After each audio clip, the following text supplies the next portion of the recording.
Immigration authorities have launched a series of targeted efforts to round up undocumented immigrants nationwide. In Southern California alone, they arrested 160 people during a 5-day sweep aimed at immigrants with criminal histories and deportation orders. ICE says the arrests are part of, again, a targeted operation, but that anyone else they encounter during the process who lacks legal status is being evaluated on an individual basis. Those raids are leaving fear and certainly uncertainty for many undocumented immigrants here in San Diego. NBC7's Ashley Matthews joins us from the newsroom to continue our coverage. Ashley?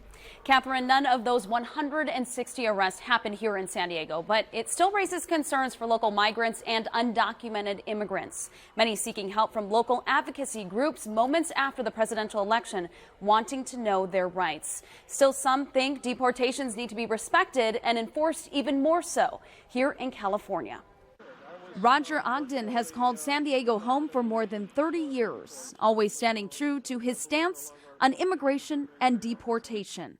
I want them to do more of it. I want them to enforce the immigration law. Ogden feels that California is a constant hub for undocumented immigrants, which in turn is hurting our economy and the safety of our country. If we need workers from outside the U.S., they should come here legally, and there should be a well-regulated program to allow that. California has by far the largest number of undocumented immigrants. Millions are across the state, thousands in our own community, many seeking refuge from the nonprofit Border Angels. Right now, there's absolutely no trust because of the words and the actions of a man named Donald Trump.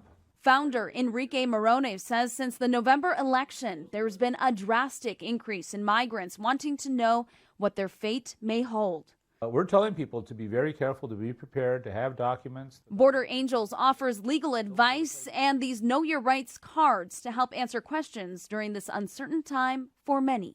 It's a time of fear, and it's really, really sad because these people feel like they're more of the United States than anything else. We reached out to ICE to see if there's been an increase in enforcement in recent weeks. A spokesperson responded saying they regularly conduct operations, but nothing in policy has changed. Ashley Matthews, NBC7. Thanks, Ashley.